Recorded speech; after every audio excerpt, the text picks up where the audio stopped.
scenario to a virus that literally excels in social congestion. Today is Thursday, so be sure to stay for our weekly segment, Trends with Benefits, where we'll be discussing trends that have been developing since people have been taking measures to keep themselves safe and sane over the last month or so. Last, there's a bombshell story that's bubbling up regarding years of sexual harassment claims against Joe Biden and the actions taken to silence, at the very least, one of his victims and to downplay the significance of others. Considering the way the Democrats responded with Brett Kavanaugh and even Donald Trump with sexual harassment claims in that particular direction, there is no way Biden should get a pass without further investigation. But let's start here.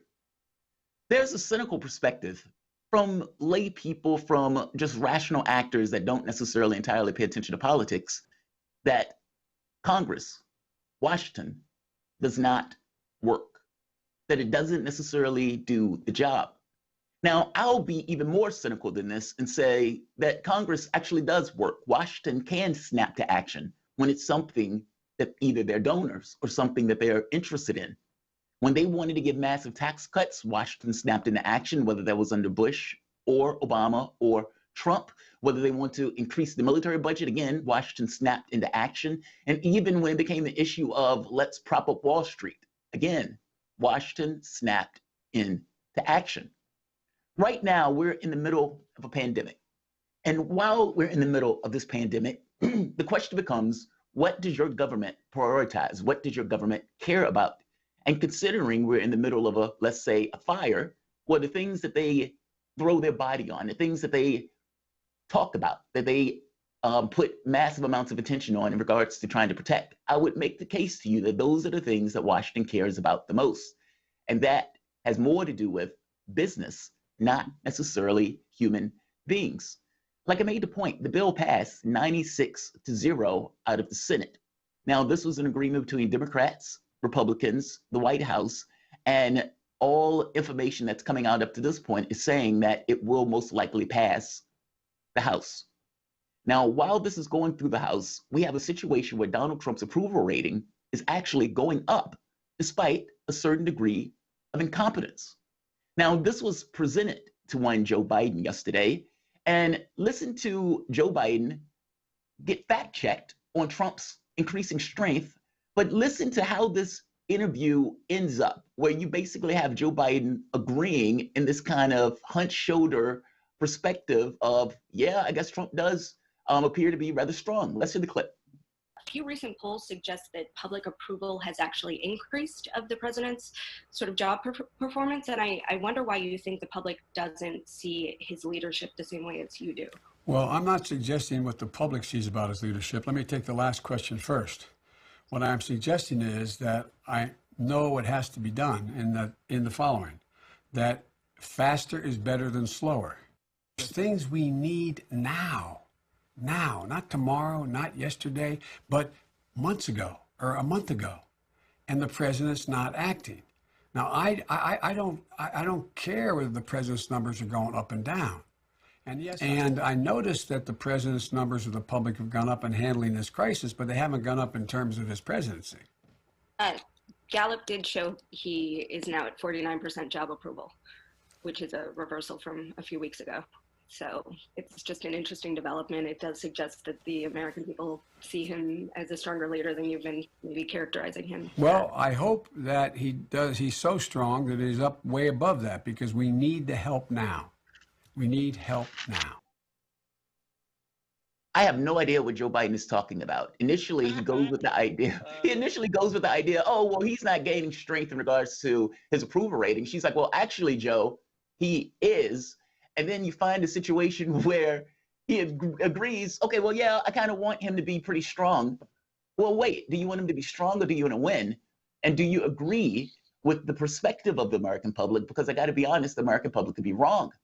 Even engaging on why Donald Trump is that strong in comparison to, let's say, somebody like you who are giving interviews like this. The catch of the matter is that the bill that the Republican Party and the Democratic Party has agreed upon is utterly atrocious. Yes, people backs are against the wall. Yes, people are scrambling. Yes, the rent money needs to be due. Yes, you have all of these crises. But by the same token, should we be giving a corporate bailout with very little strings attached in the middle of a pandemic, where the main people who are going to be adversely affected are people like you and I, just basic Americans? The text for this bill hasn't necessarily been entirely disclosed yet, but as the information comes out, it is problematic to say the least. It shows a failure of imagination, a failure of the ability to fight, a failure of being a legitimate opposition party. This is Huffington Post. To put it in perspective, it represents a transfer of wealth and power to the super rich from the rest of us with the support of both political parties, a damning statement about the condition of American democracy. The final text of the bill has not yet been released, but according to the legislative draft, the new law would establish $4.5 trillion of corporate bailout funds overseen by Secretary Steve Mnuchin. Now, everybody keeps saying 2 trillion. The number is not 2 trillion. The number is actually 4.5 trillion. Corporate bailout overseen entirely by Treasury Secretary Steve Mnuchin. A few substantive constraints. Some outlets are reporting this is a $500 billion fund with $425 billion of that to be leveraged over 10 times over by the Federal Reserve, resulting in a multi-trillion-dollar program. The bill permits bailed out companies to lay off up to 10% of their workforce over the next 6 months with no restrictions thereafter. Mnuchin also is said to have the authority to waive any upside for the public in its new investments. And the bill restrictions on stock buybacks and bailout firms are too temporary to be significant. Bailout companies could even pay dividends to their shareholders. This is utterly astonishing. In exchange for the takeover, Democrats got 4 months of more generous employment benefits for the millions who will be laid off in a one-time check for $1,200 per adult, eliminating a Republican restriction that would have limited poor people to just $600 and phasing out payments for six-figure incomes. These are not bad provisions, but they pale in comparison to the handout that is being offered to the rich. And not just pales in comparison to the handout, it's not enough. We're talking about 1 month. We're not talking about rent controls. We're not talking about stopping evictions. We're not talking about getting rid of all the healthcare costs associated with this. We're not talking about getting rid of student loans. We're not talking about any of this stuff. Meaning we're talking about $1,200 in the context of the situation where this week, the reporting has come out that job claims has gone up to 3.3 million. That is more on an order of magnitude than what was taking place in the Great Depression. Put that in perspective. There has never been anything like this on this particular scale in regards to the American populace and its effect on our populace, be it health or be it in the context of the economy. And what the Trump administration and the Democratic Party and the Republican Party has decided to do is basically use this to give a corporate bailout. There is somebody, however, that is making the argument that we need to do more, and it can't just stop at this notion of a corporate bailout. We need to have structural changes in our society. Sanders is out there, advocate for the working class, railing against the Republican Party and their attempts to potentially weaken this bill. Let's hear the clip of Sanders in the Senate. And now I find that some of my Republican colleagues are very distressed. They're very upset that somebody who's making $10, $12 an hour might end up with a paycheck for 4 months more than they received last week.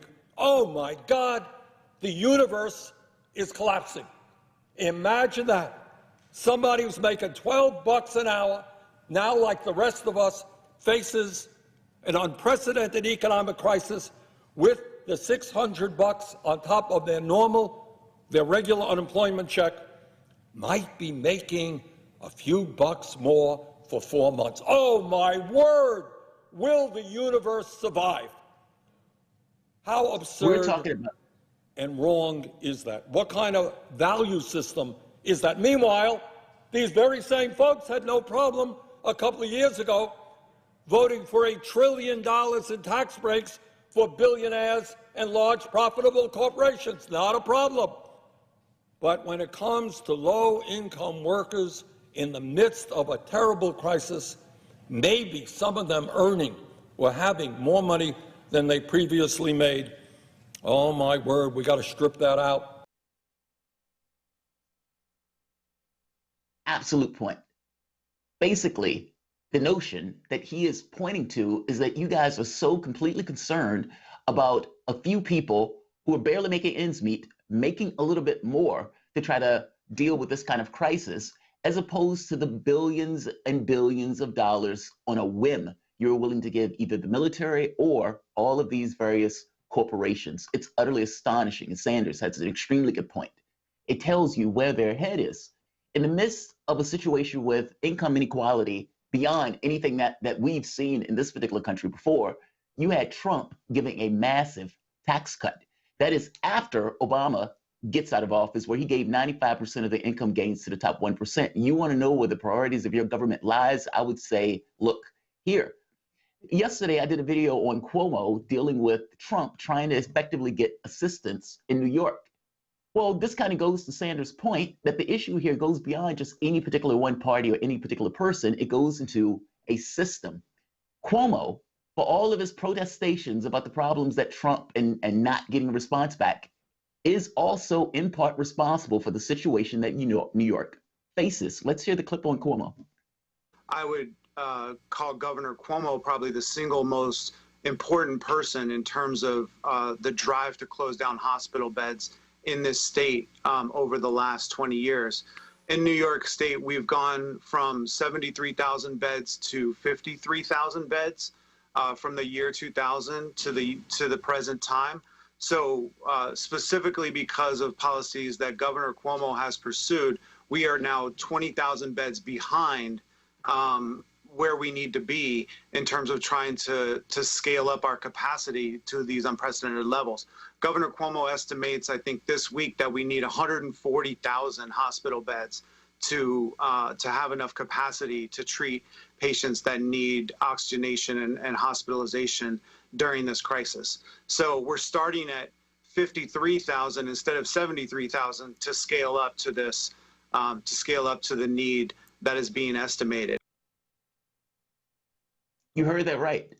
The Democrat was responsible for gutting the hospital situation in New York just before a pandemic. It doesn't matter whether you knew a pandemic was around the corner. There's always going to be something around the corner. The issue is what is in the best interest of public health.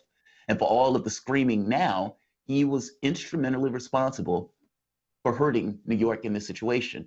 The point that I'm trying to get here is that the issue goes beyond just any one particular party. It goes into this kind of ideological philosophy that puts wealth and privilege above everyone else. Listen to Sanders make this very basic point, something that none of the other people in this, let's say, political space has made. Sanders calling into a fundamental reform to our capitalistic and political system. Let's hear the clip. That while we do our best to address these crises, it is extremely important that we try to understand how we got to where we are today and the need to bring about fundamental reform of American society. And I think, as many of you know, it is my belief that instead of having a government based on greed and corruption, we need to move forward in terms of justice, in terms of economic justice, social justice, racial justice, environmental justice. We need to guarantee human rights to all of our people and end this unfettered capitalism and this survival of the fittest. And that means we must make healthcare a human right for all. It must mean that we guarantee a job to all of our people at decent wages. It must be that we understand that housing, affordable, high-quality housing, is a human right, that education is a human right, that when you turn on the water faucet in your house, you have the right to make sure that that water is clean and the air that you breathe is clean, and that when you reach old age, that you will retire with security and dignity. So the goal right now is to do our best, taking on Trump and the Republican leadership in the Senate, to fight for working families. But in addition to that, our goal is to create an America that works for all of us and not just the few and the powerful. That's just good sense. I would have loved for America to put that person in. I would have loved for America to get the argument that going back to just basics or going back to status quo is not enough. That the coronavirus or the oil shocks, all of these things bespeak of an economic system that was already under stress. And this is just the feather that broke a tired camel's back. We need to do something fundamentally different. We need to focus on the interests of workers, not necessarily on just making these corporations and making the billionaire class whole. The issue here is human beings. And this tax bill does not entirely address that. In fact, it doesn't necessarily hit it mainly at all. Bob, I watched, I was going through the details of this bill, and, failure of imagination and inability to come up with actual solutions, meaning if you're going to give all of this money to Wall Street and you're going to make this complaint that the issue is our system, well, maybe this is the opportunity that you have over a borough to change that system. Or dealing with issues of rent, dealing with issues of people not having access to money or to drugs, or you know what I mean? It's like you're in a inflection point where you get the opportunity to do something fundamentally different because you have all of these industries that need your cash. And instead of taking that opportunity to do those big things and to have this kind of imaginative policy, basically the Democrats are just incrementally better than Republicans. Yeah, I mean, I think so much of it's reactionary organizing. It's hard to lay plans that are transformational in a time of crisis, and those on the ground in communities that you need at your back supporting these politicians and actually articulating policies that help people. Those people right now are doing everything they can to keep people alive and get them resources, with the government basically bailing out corporations and banks. We have one of those folks on the ground doing this work that we want to get to. So let's take a quick break here, Jamarl, before we talk about the latest from the world of immigration in the time of the COVID-19 pandemic. You're listening to Political Misfits live in Washington, D.C. We're back after this.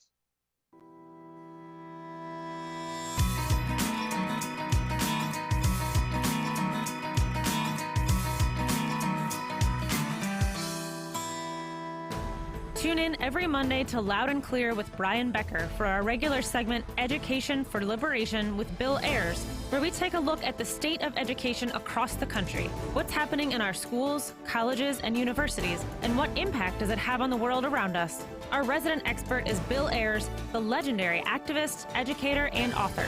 Tune in to Loud and Clear this Monday and every Monday for Education for Liberation with Bill Ayers.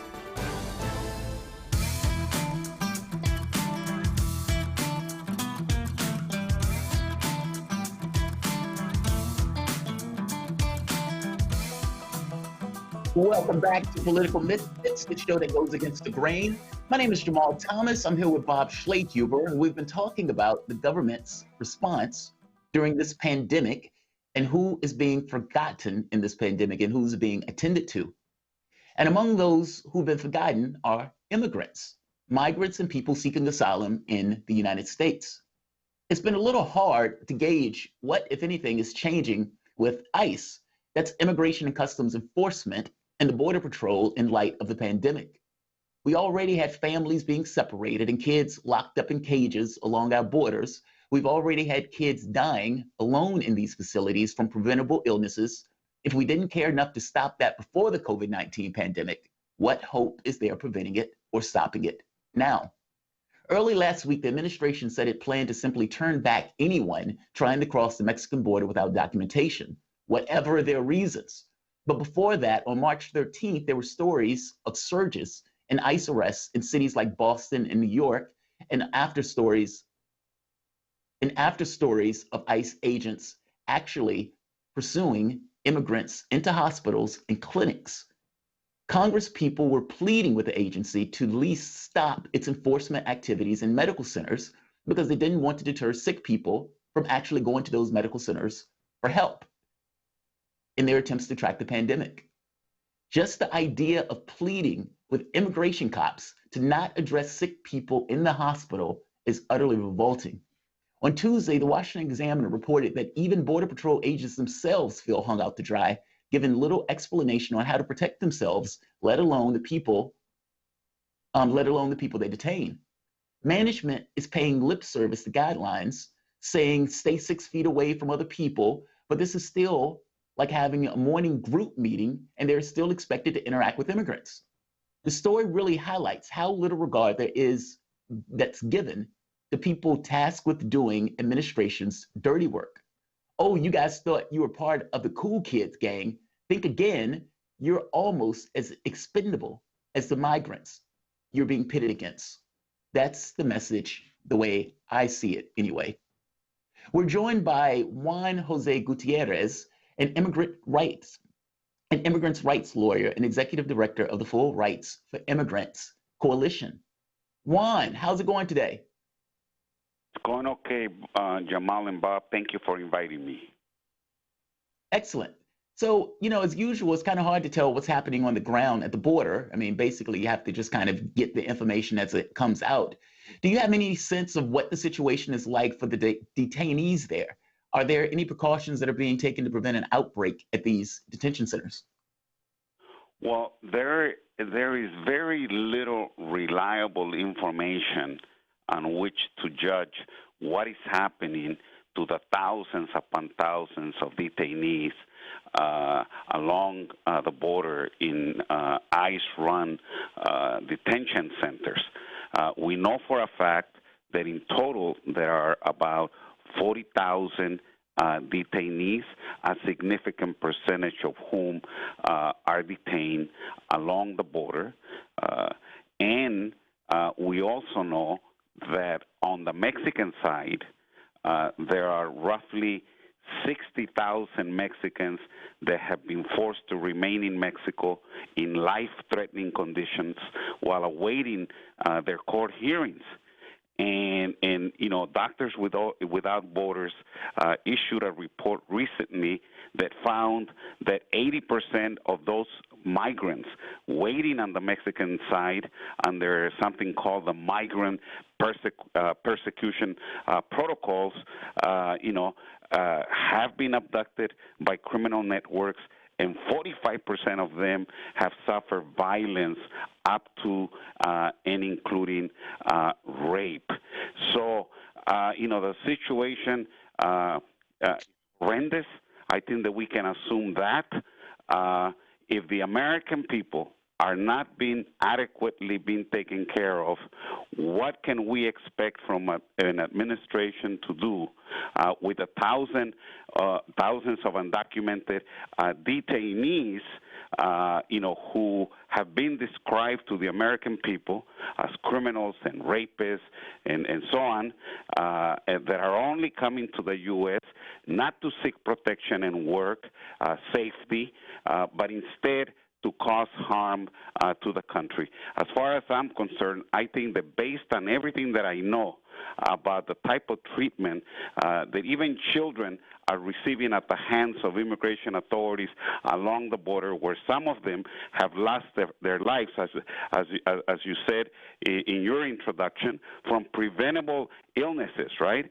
Illnesses that could have been treated with available medication. I think that you can just expect that in the midst of this pandemic that's growing exponentially, these detainees are basically abandoned, uncared for, and just left to fend for themselves. So we really don't know what's going on, but we do know whatever is going on is worse than anything that we're confronting in the outside. Mr. Gutierrez, I did want to ask, this stay in, we have already, a few weeks ago, the Supreme Court basically allows the remain in Mexico asylum policy to continue to be enforced. So you already saw a crackdown on the borders in the United States a few weeks ago before the closing and mass restrictions around the world, not allowing anybody basically to move anywhere in affected countries. My biggest concern right now from looking at it is that well after, hopefully, this COVID-19 virus is defeated, that Donald Trump will simply just add to the list of what these migrants are bringing to the United States and say, we can't let them in. They have viruses and they have COVID-19, and they already have the Supreme Court backing. We have the latest executive orders towards the border. It seems like Donald Trump is going to take advantage of this crisis to basically lock down the southern border now and well into the future. Well, there's no question about it. I think that we have a situation that was described in the introduction, where the United States is now dealing with people that come into the United States, right? They just arrest them and they immediately remove them back to Mexico. Okay, there is a complete avoiding of arrest, incarceration, any processing of any type. They simply send them back to Mexico in complete violation of existing due process rights, like the right to an attorney, court hearing, the right to be released on bond, etc. That's for the people that are coming in. But for the people that are already detained, the U.S. government officials have explained, the recently adopted policy just described, that the reason for its implementation is that the government fears that these immigrants might cause an outbreak of the coronavirus into the United States, starting at the detention centers, and that this could become a very, very serious crisis, right? And that's what they believe, and that's what they're saying. So I think that knowing that the Donald Trump administration from the very beginning, from the get-go, when he was candidate Donald Trump, he charged that undocumented immigrants by definition were criminals, calling them rapists and gang members and so on. And he fully meant to get rid of all of them, to deport them back to Mexico. I think that his policy is finally becoming a very, very concerning reality. They're going to take advantage of anything that comes along their crisis, including unfortunate crises like the coronavirus, to make their policy of not allowing anybody into the United States from any third world country coming through Mexico, and that's what they're doing already. And just to go back a little bit to what's happening behind bars, let me just tell you what's going on that we do know about. There was an internal memo that recently became known by it was provided by an unidentified intelligence officer that deals with immigration issues, who asked not to be identified and so on, but this is now in the public domain. He said in the information that he provided that ICE is so concerned about what might happen with those that are in detention right now that they requested 45,000 respirators. This was only last week. They're requesting more respirators than the nearly 40,000 immigrants who are in detention right now. So they're foreseeing that there is going to be a health crisis of unforeseen proportions, and they're getting ready for it. And so is the Donald Trump administration, who, requested a $45 billion emergency supplemental funding under emergency, when the coronavirus first became a serious concern of the authorities, and they said they needed this money to deal with it, right? 700 of those 700 million of those monies were specifically or are specifically designed to create quarantine facilities along the border and to convert already existing ICE facilities again into quarantine detention centers. So so the situation is very, very serious, and all of our health for all the American people is in serious under serious threat because of the policies that are presently being pursued by the Donald Trump administration. There's another part to that. Early on, the Trump administration was making arguments that basically not having soap or not having shaving equipment or not having access to feminine products was not necessarily an unclean condition or unsanitary situation. And that was before the crisis, meaning that was before the coronavirus or anything hit. I remember that story that you just recounted where they were trying to get all of these respirators and everything else. That's why I'm curious about what's going on in those facilities. If they were willing to literally go to court and make that argument that not having soap or not having feminine equipment or supplies is not the same thing as being able to have a clean environment, then what does that mean in the context of the coronavirus, where people keep saying wash your hands, that these social settings where you have a large number of people are havens for outbreaks? Like, I am really curious about what ICE is doing in either to cut down on this or to prevent it. And are they even still going through with the operations of catching people? Are they still doing that? No. What they're doing now is that whenever they catch someone trying to enter the U.S. from Mexico, they immediately send them back to Mexico, even though they clearly know that that's in violation of the law, right? Certainly of due process protections, like the ones I mentioned earlier, right? You know, the right to have your day in court, the right to consult with an attorney, the right to be released on bond, to prepare your case and defend yourself. All that has been thrown out the window. And now you try to come into the U.S., you get detained by an officer working for the immigration department, in all its manifestations, and you're immediately going back to Mexico. But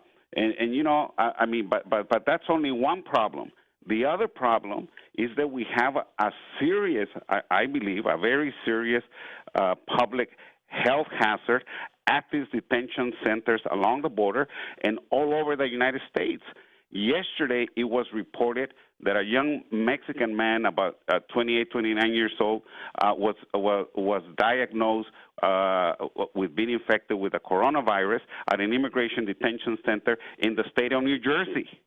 And we know that in addition to that, already 153 Customs and Border Patrol officials have placed themselves in what they call precautionary self-quarantine.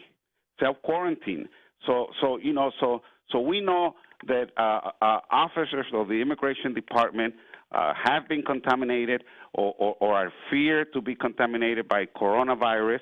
These are the individuals that have human contact with detainees or people that are attempting to enter the United States. And so we have a very, very serious problem. And rather than thinking humanely and creatively about what's in the best interest of the American people, of the officers enforcing immigration laws and so on, and acting accordingly, the Donald Trump administration is doubling down and deciding, that they're going to sort of like create a modern-day version of concentration camps where all these detainees and future detainees, if there are any, I don't see how that's going to happen when they have this policy of simply detaining and deporting people back to Mexico. But in any case, they're building all these quarantine centers. And the public knows very little about it. But the fact of the matter is that we already know that people are contaminated with the coronavirus, whether they're detainees or they're of the immigration services, and that should be of great concern to all of us. Yeah, and that's Juan Jose Gutierrez, a immigration rights lawyer and executive director of the Full Rights for Immigrants Coalition. Excuse me. Yeah, I don't think people quite realize the ripple effect of what these detention centers mean for families. It consumes families' time, the stress, the energy.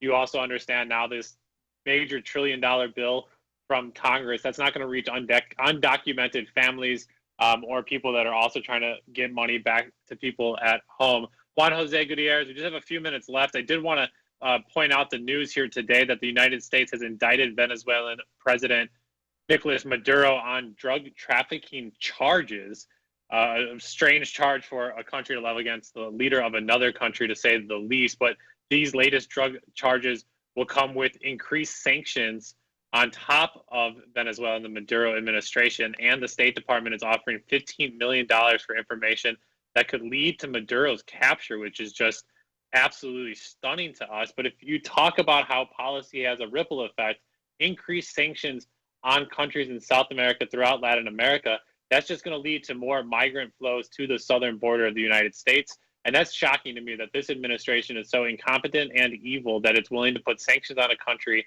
trying to help their people have proper health care, unlike those here in America. And you're just causing more problems on top of problems. Yeah, well, you know, the United Nations is calling that in the midst of this coronavirus crisis, which knows no borders and is affecting populations worldwide, you know, there ought to be unprecedented government-to-government cooperation so that we can better tackle this problem that affects all of us.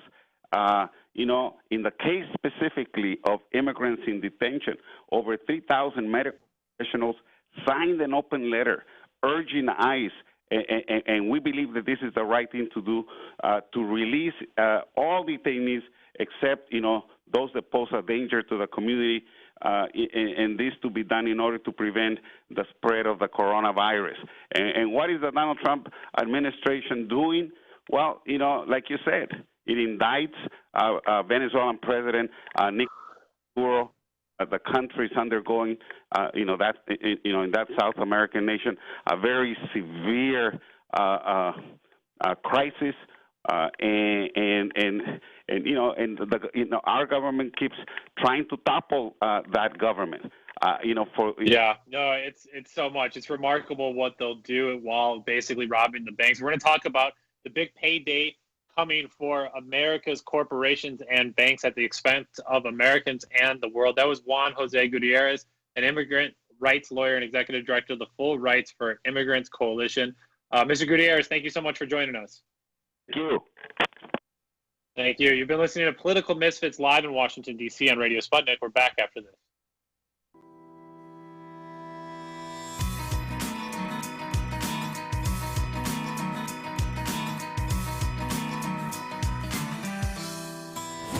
This is Dominic Carter, a political reporter in New York for Verizon Files TV News.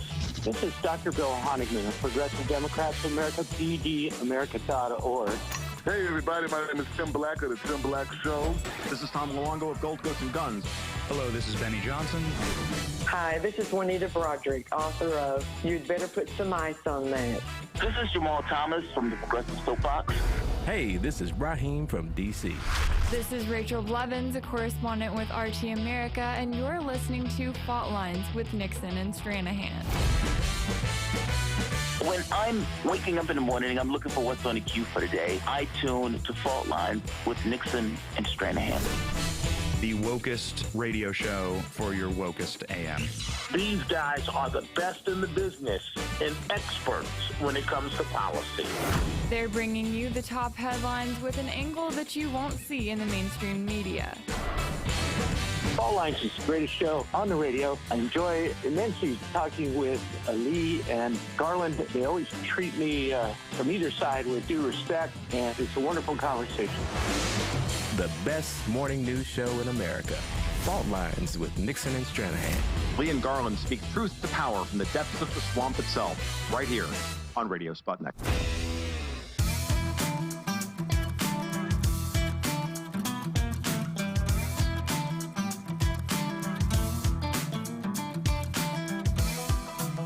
Welcome back to Political Misfits on Radio Sputnik, where we bring you news, politics, and culture without the red and blue treatment. My name is Jamarl Thomas. I'm here with my stoic co-host, Bob Schlehuber, and we've been discussing immigration during the COVID-19 pandemic. Give us a call at 202-521-1320. That's 202-521-1320. Let's try to keep the calls down to 20 to 30 seconds. But if you have anything to say on this topic or whatever else is on your mind, feel free to call. So let's pivot a bit to domestic politics. There is a stunning, unprecedented story that was released this morning, giving context to the scale of the economic calamities resulting from the COVID-19 pandemic. 3 million people, meaning according to the Labor Department, the new jobless claims that were filed for individuals seeking unemployment benefits rose from 281,000 to more than 3 million within a week. This is literally the highest ever reported job loss or job statement, easily dwarfing the previous record of 695,000 on October 2nd, 1982. 2. Andrew Stetter, I think that's how you pronounce his last name, senior fellow for the Century Foundation think tank, noted this morning's jobless claims confirm that the United States is in the thralls of a catastrophic unemployment crisis, the likes of which haven't been seen since the Great Depression. This represents the single worst day piece of labor market news in American history. Considering that this is true in a flat fact way, how would the government and institutions in place that are philosophically charged with preserving life, limb, and the well-being of the population, especially in times of crisis, respond? Senate Democrats and Republicans have finally come to an agreement with the House on a proposal to hold back the night. As the details of the several trillion-dollar agreement is released, concerns are growing that it is grossly inadequate to deal with the scale of the crisis for the poor and the working families, while simultaneously being a corporate handout with little restrictions reminiscent of the ignoble Wall Street bailout in 2008. To discuss, we're joined with author, columnist, and award-winning editorial cartoonist, Ted Rawls. Ted, how's it going today? It's going well. How are you? Excellent. So we're in the middle of a crisis, of a pandemic. I'm curious, can you give us a little bit of information in regards to the plan that these guys in Washington have come to the conclusion of, Ted Raw? Well, it's sort of a hodgepodge, as you'd expect. You know, there's a famous cartoon of an animal designed by committee, and it's a monster, right? It has like the head of different tails and claws and tusks. And that's totally what's come out of this House and this Senate well, it came out of the Senate. It's a bill that puts lines the pockets of major corporations and puts the Secretary of the Treasury, basically creates him as an economic czar with unlimited power to dole out that money as he sees fit. It's basically no strings attached. Going out to these companies. And if that sounds familiar, it's because it's exactly a cut and paste of what happened under the TARP program following the 2008-2009 subprime mortgage meltdown, the Great Recession, as we call it. So on the business side, it's going to be just an avalanche of funds. They talk a lot about how money's going to be going to small business, and when I think most people hear small business, they're thinking about their local pizzeria or their laundromat or the hardware store. But those aren't the people who are really going to be getting this funding. The vast majority go to large corporations who, for the most part, either have large cash reserves, companies like Apple, or blew through their cash reserves to do stock buybacks. And one thing that's ironic in all this is they bought a whole bunch of stock that now, because of the stock market crash, is now worthless. So they squandered the money. It's literally just been vaporized. And in terms of putting money directly into the American people's pockets, the current system, the current thinking is that they're going to pay out roughly $1,500 or $1,400, depending on what reports you read, per adult, plus $500 per child. And that this looks like it's going to be a one-time payout. In addition, people who are unemployed are going to get unemployment checks that are much higher than usual. Like in New York, where I live, you get $435 a week if you were on unemployment. This would increase it to about $1,000 a week in New York, and so you can just sort of add $600 to whatever each state has, and it sort of varies between $200, $300, $400 a week, and so that's the sort of the rough edges. I mean, Bernie Sanders had a proposal to pay each adult $2,000 a month, every child the same, and so a family of say 4 would get $8,000 a month. I think that would have been enough to put money into people's pockets. So what we have is kind of it's better than what they came up with in 2009, which was literally nothing for Main Street and everything for Wall Street. This time, there's a little bit less going to Wall Street than last time, at least proportionately, not in raw numbers. But the American people are going to see some money, but it's a little anemic. And it's not going to be enough, as I think it's already obvious, and we're going to see. And the misery is going to spread. I mean, they really have no choice but to do a lot more. And I think they will, or the system will collapse entirely. I mean, we're talking about 3 million jobs lost over the course of a week. And we've only been going for what, maybe a month that we've been dealing with the shutdown per se. So within the context of like a month, you've had the economy hit the skids and outright collapse. This doesn't seem to be adequate. I mean, especially in the context of this only being a month. Like, we're talking about something that is going to last for months going into the future. I mean, what should they have done? I mean, because I agree with you, right? And there are two questions there.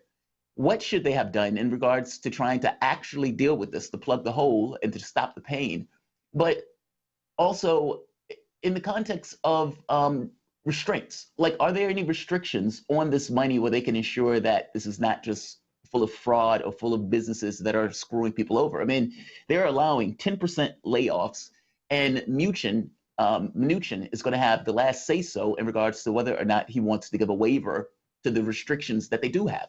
So, I mean, are we back at 2008 in regards to this just kind of rank corporate giveaway, even if they're just modestly better?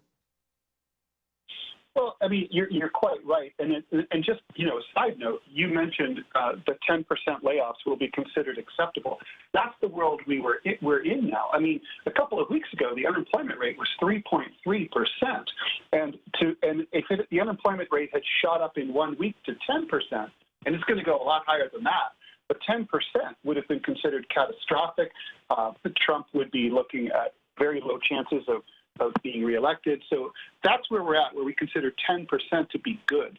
And it's only going to get worse. I know lots of people who still are on the payroll. They won't be in 2 or 3 or 4 weeks. So this is catastrophic. I think what they should have done is exactly, I've never believed in trickle-down economics. That's been debunked. Trickle-up economics does work. And what we should have done is put money directly into the pockets of the American people, and that would save the businesses. I mean, look, it doesn't take a mad genius to realize that if you followed the Sanders plan as an example, and a typical American family, I think the average household size is 2.3. So if the average household is getting about $5,000 a month, which in some cases is considerably more than they earned before all this. In most other cases, it would be considerably less. In many cases, it would be less. But the point is, it's enough to scrape by. If you had done that, then the banks are going to get their mortgages paid. Landlords are going to get their rents paid. Businesses are going to be able to sell things online until they can go brick and mortar comes back. Everybody's going to be able to do what Americans do best, which is be consumers. But that's not going to happen if there's no money in anyone's pockets, and there's not going to be any enforcement mechanism in terms of telling landlords not to collect rent. There's going to be stays of eviction, but there's still no provision really for national health care. So people who think they have the coronavirus are going to go get tested and get slammed by surprise 4- and 5-figure bills. People who get it are going to have even bigger bills. I mean, it's catastrophic. I think this Congress, this Senate, and this president are going to have a come-to-Jesus moment, or the United States government is going to be no more. And I don't say that lightly, but I think it will either collapse like the Soviet Union, or it'll be overthrown. But you just can't put tens of millions, hundreds of millions of Americans into a state of pure abject misery overnight and think that nothing is going to happen politically as a result. It's not going to be just. I'm curious. Why do you think, because I agree with you, right? And I come to this thing of not necessarily knowing where the breaking point is in regards to whether the public changes their point of view in regards to the government and what the government's responsibility is to that public. So, and this is going to be for you and Bob. Why do you think that right now Donald Trump's approval rating is going up? Because basically, I consider Trump's handling of this to be atrocious. And you're going to end up with a lot of people dead as a result of the policies that Trump is talking about. I mean, Trump is talking about ending the social distancing thing with millions of people dying as an acceptable result to getting the economy up and running. So why do you think the public, for the most part, is still giving him high marks on his handling of this issue in comparison to the Democrats? And this is for Bob and for both of you guys. Trump's approval rating has now gone up to 60%, which is the biggest, by far, the highest it's ever been in his presidency. He was always stuck around 45, 46.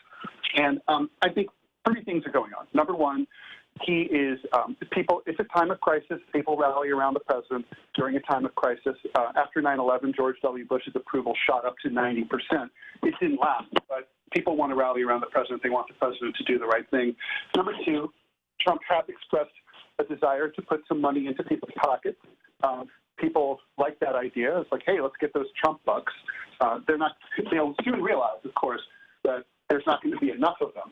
But for now, they like the sound of the general sound of it.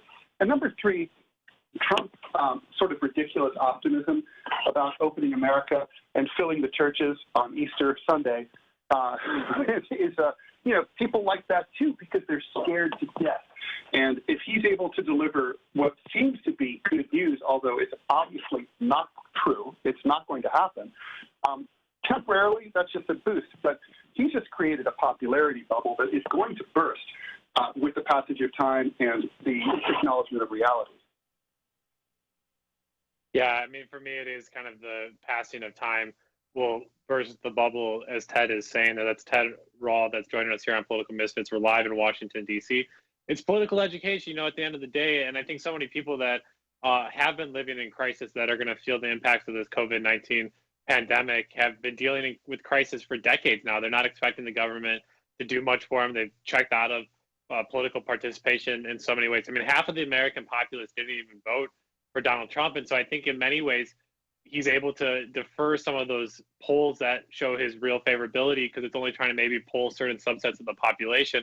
A lot of the population that has been completely removed from American politics for at least 40, 50 years now, they just don't have an interest in it. And I think that's where you actually see a huge collapse of government because you have people that have checked out of the government. Government has nothing for us. They don't do anything for us. For all of a sudden to them say, oh, the government's actually willfully hurting us. They're directing funds away from us. And they're telling us to continue to go back on the front lines and either doing aid or simply just not receiving that support. And at some point, that's where you're going to have a critical mass. And I think it happens much more quickly. And that's what really scares me talking right now, Ted, is that kind of collapse happens much quicker than you could possibly imagine because people within the political spectrum all of a sudden are then met by this huge, huge wave of people that are extremely angry and will instantly join a larger call for either the overthrowing of a government or the dissolvement of a government, or at least some type of radical new transformation. That could happen a lot quicker than I think anybody would possibly ever imagine. Yeah, I think, we also live in a hyper-accelerated age because of mass communications and the internet.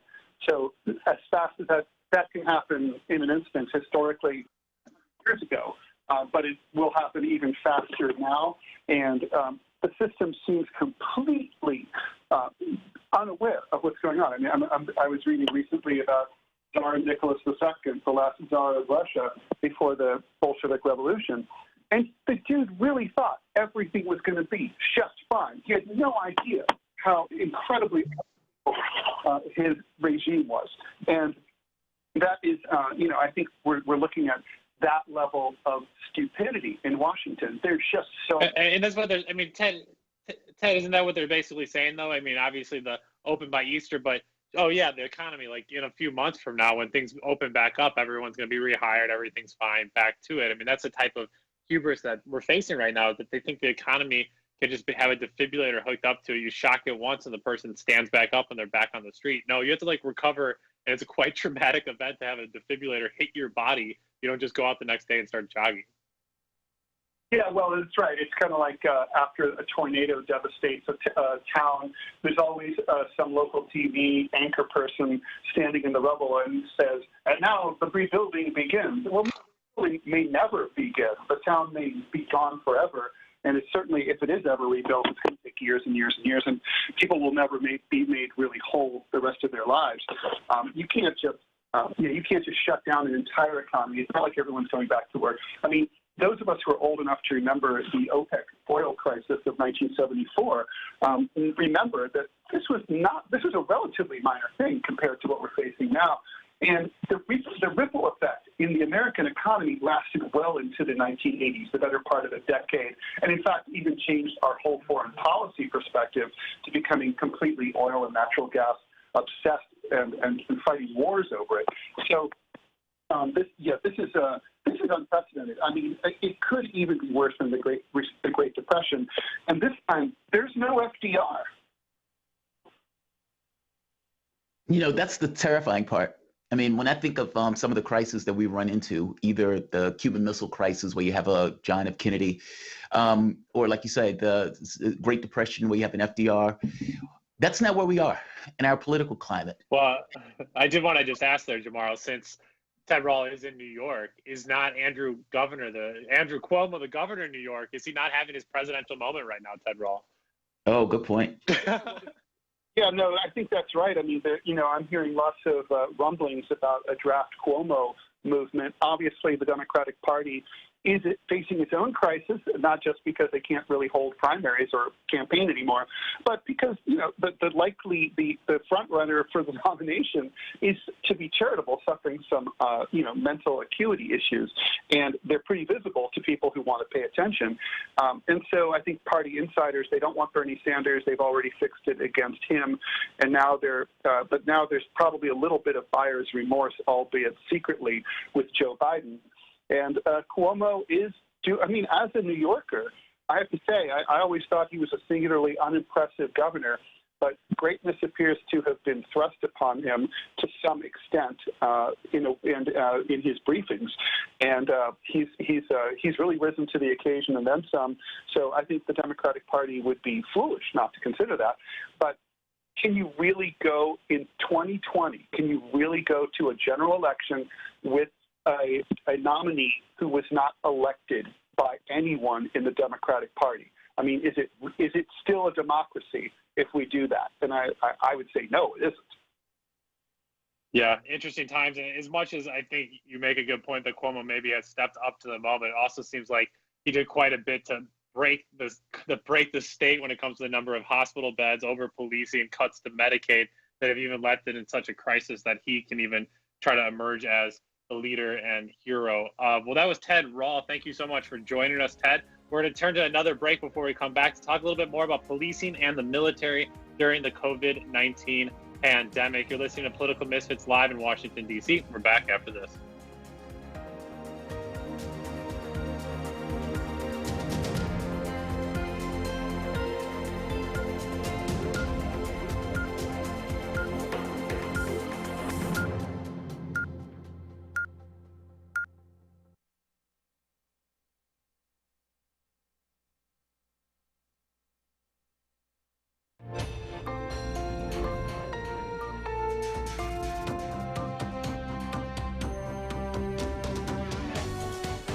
Listening to Radio Sputnik. Telling the untold.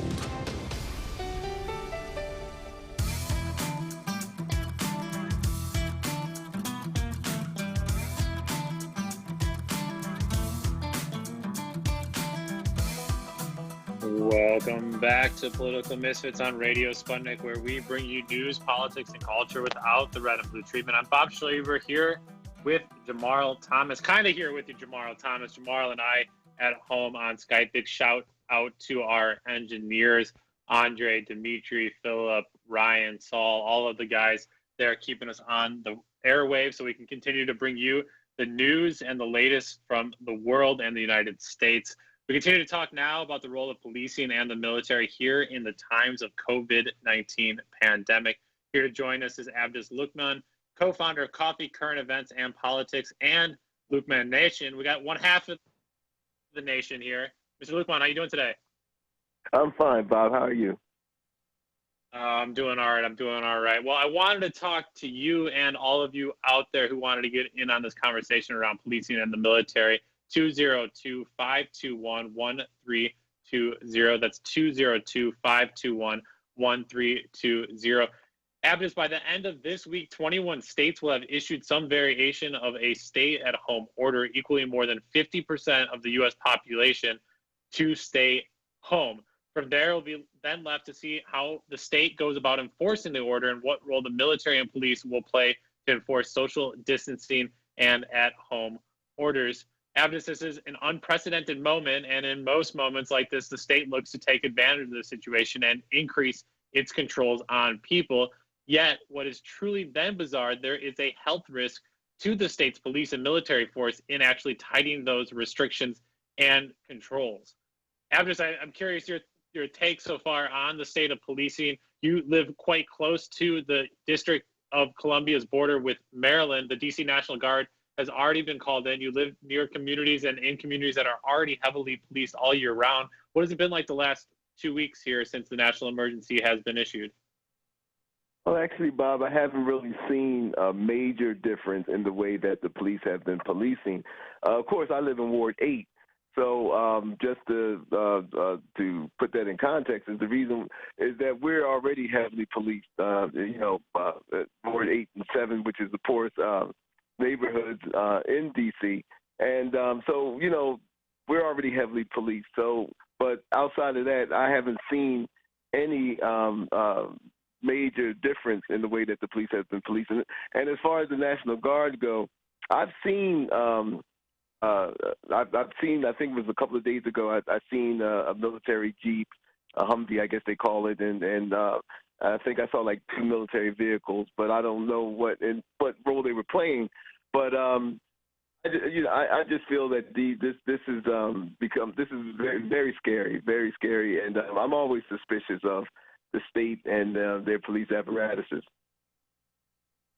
Yeah, what's truly bizarre there, as I was saying, is that it's a health precaution for police officers. 2 metropolitan police departments here in Washington, D.C. have tested positive for the coronavirus.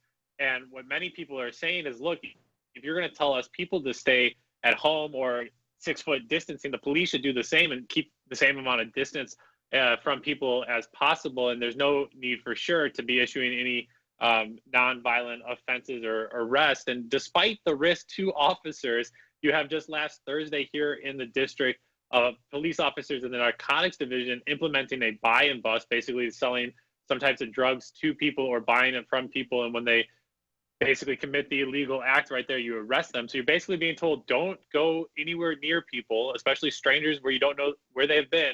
And they're basically provoking arrest. And the same thing in New York City. I was just looking today, you're seeing police doing traffic stops and vehicle searches.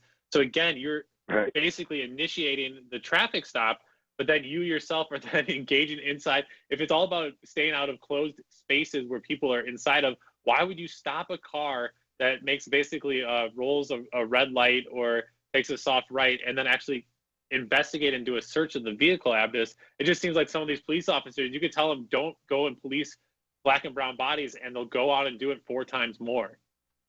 Well, no doubt. And Bob, just to say that what you just mentioned here is that the United States itself doesn't have it doesn't have a uniform policy on dealing with this pandemic.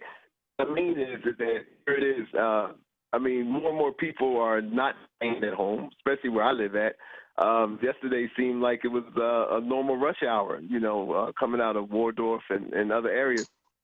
It just seems like the way that this country has been dealing with this pandemic, from the average citizen all the way up to the politicians. It just seems like there's no uniform policy. It's like what they say, the Keystone Cops, in a way, the way that, people have been reacting to this. But I will say that what really concerns me more about the policing situation is that I feel that it's going to be even more problematic as the economic situation gets worse, and I believe that it's going to get worse. And as people get more desperate, we see that this multi-trillion-dollar bailout stimulus, they call it, really doesn't go far enough to help working people, and I think that that's going to be something that's going to cause problems, in the future. And Jamarl, isn't that kind of the theme of these last few weeks, is that our government is not oriented around delivering and providing the well-being, supporting the well-being and health of its citizens. It's not one that says, how can we feed you? How can we shelter you? How can we make sure in times of trouble you are supported? The government is basically robbing us in front of our faces and taking money for banks. And then, as Abdus is saying, if the police and the military are basically there to protect property and profit and not the people, why in a time of crisis would they offer any support or be any benefit to the public good if they themselves are oriented all year round, not aligned with the people, but again, oriented around protecting property and profit? No, that's a really good point. And I think it's an interesting question to try to engage, right? Like, if the public itself has things that it needs, if the public itself has certain policies that it wants, and if the public is even aware that certain things that we may do under normal circumstances will be would adversely affect us, and yet the society still does it. And the question becomes why? So when we get into the policing thing, we know that the last thing we should be doing is locking up stoners, and yet they still will probably be out there doing that. We know about the ICE issue, and yet they're still calling for ventilators, meaning they're still going to be putting people in those situations. I'm curious, why do you think people accept this? Why do you think they acquiesce to this? I mean, personally, I think it has to do with education, meaning if you don't teach people, and I know it sounds basic, but if you don't teach people that these things are possible, that government doesn't really have a purpose other than what we decide that purpose is, well, they can come along with a certain point of view of how this stuff should operate. What is your reasoning, or what is your rationale for why people acquiesce to these situations, either in a government not doing its job, either with a government having a failure of imagination, or in this case, a police force that is on their backs? Well, I mean, you're talking about decades of through our education system and other institutions of really preparing the populace into believing that we shouldn't expect anything from government. I know within the last couple of decades, especially since this neoconservative movement has been coming through, it's always been about anything from government. It's looked at as being entitled. Like we're not supposed to expect the government to do anything. And I think that, and then you have this rugged individualism and all. So I feel that we've been basically brainwashed, for lack of a better term, for the past decades that we don't have any power as a citizen, and that we should just, whatever the government hands us, and that's what we should that's what we deserve. We don't deserve anything more than that. So I really think that all the institutions that we have just teaches this conformity to basically not expecting anything from government. I mean, you even hear with people talking about how Bernie Sanders and the so-called his ideas of socialism and stuff, and you have people talking about free college and like, how dare he talk about free college? And so I just think that we've just been like I said, brainwashed into believing that we're not supposed to expect anything from our government. Yeah, and Jamarl, I mean, the person I think about right now when you say that, I was in Iowa for the Democratic caucuses, as you know, and when I was there, I rushed over to a Amy Klobuchar event, and it was at this big barbecue restaurant bar where they had the Super Bowl going on that day, and it was just overwhelmed, and people everywhere, people flying here, buses, all this different stuff. And at the end of the time there that I was there talking to people, interviewing people, I just needed a bite to eat, but I wasn't getting to eat at this barbecue place that was packed. I needed somewhere a little quiet. And so I walked across the street. There was a Jimmy John's, and the person working, the sole cashier, looked so tired. He had been there all day. I said, "How you doing today?" I go, "Big rush today with this event." He's like, "Yeah, it was some politician person." Not a clue who the politician was. I go, "What was your day?" He goes, "Well, I worked 2 shifts. I had Andrew Yang people trying to call me all last night, and I'm tired."